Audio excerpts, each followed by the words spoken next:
YSR Congress party అధినేత మాజీ ముఖ్యమంత్రి జగన్కు షాక్ల మీద షాకులు తగులుతూ ఉన్నాయి.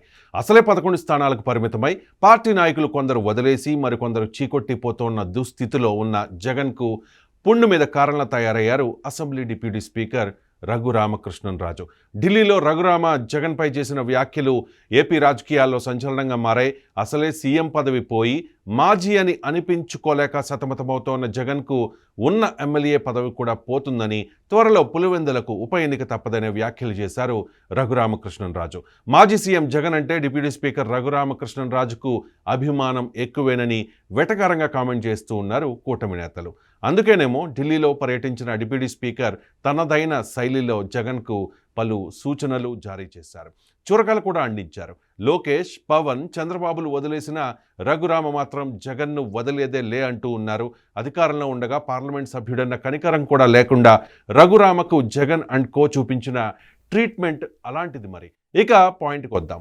అసెంబ్లీ అనేది పవిత్రమైన దేవాలయం లాంటిది. ఆ దేవాలయంలో అడుగు పెట్టాలని ఎంతోమంది ఆశపడుతూ ఉంటారు. కానీ ఆ మహదావకాశం అందరికీ రాదు.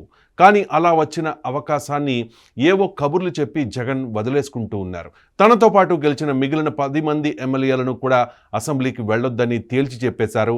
ఎమ్మెల్యే హోదాలో ప్రతి నెల జీతం కావాలి, అలవెన్సులు కూడా కావాలి, కానీ అసెంబ్లీకి మాత్రం వెళ్ళరట జగన్ అండ్ కో.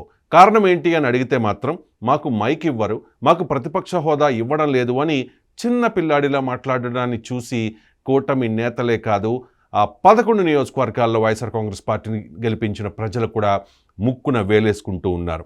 అసెంబ్లీ సమావేశాల్లో అధికార ప్రతిపక్షాల మధ్య డైలాగ్ వార్ ఏ విధంగా ఉంటుందా అనే ఉత్కంఠ ఏపీ ప్రజల్లో ఉంది. కానీ మాకు మైక్ ఇవ్వరు, ప్రతిపక్ష హోదా ఇవ్వరు, కాబట్టి మేం సభకు రామ్ రామ్ అంటూ ఉన్నారు జగన్మోహన్ రెడ్డి. వాస్తవంగా పార్టీ కష్టాల్లో ఉన్నప్పుడు, ప్రజలకు సమస్యలున్నాయని, ఈ ప్రభుత్వం సరైన పాలన ఇవ్వడం లేదు అని హోదా లేని ప్రతిపక్షం అనుకున్నప్పుడు ఖచ్చితంగా సభకు వెళ్ళాలి. అసెంబ్లీలో తమకు జరుగుతోన్న అన్యాయాన్ని, ప్రజలు పడుతోన్న కష్టాల్ని ఎత్తి చూపాలి. కానీ జగన్ అసెంబ్లీకి వెళ్ళమని చెప్పడం ఖచ్చితంగా సెల్ఫ్ గోల్ అవుతుంది. నెంబర్ ఉన్నా లేకున్నా, ప్రతిపక్ష హోదా ఇచ్చినా లేకపోయినా, మైక్ ఇవ్వకపోయినా, కూటమికి 164 మంది సభ్యులున్నారు కాబట్టి ర్యాగింగ్ చేసిన సభకు వెళ్లాల్సిందే.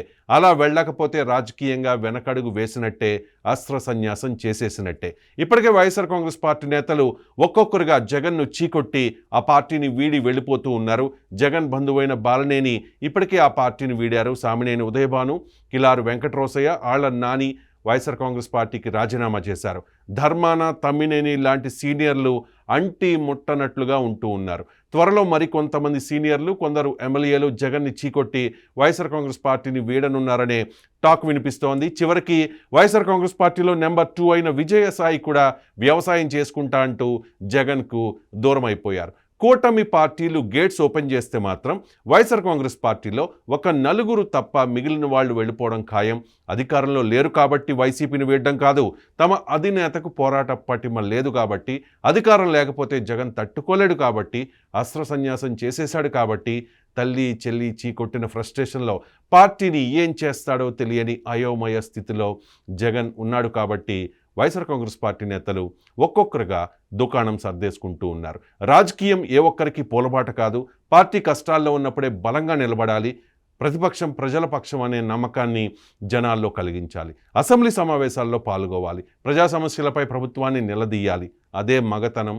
అంతేగాని మైక్ ఇవ్వరు, హోదా ఇవ్వరు అని కబుర్లు చెప్పి తప్పించుకోవాలని చూస్తే జనాలు మరింత చీకొడతారు. సోషల్ మీడియాలో ఈ మధ్య జగన్ను 11 రెడ్డి అని తెగ ట్రోల్ చేస్తూ ఉన్నారు. బహుశా అందుకేనేమో జగన్ అసెంబ్లీ సమావేశాలను కూడా బాయ్కాట్ చేస్తూ వస్తూ ఉన్నారు. కానీ డిప్యూటీ స్పీకర్ రఘురామకృష్ణంరాజు లాజిక్ ప్రకారం ఎటువంటి ముందస్తు సమాచారం లేకుండా 60 రోజులు సభకు రాకపోతే ఆటోమేటిక్గా సభ్యత్వం రద్దవుతుంది.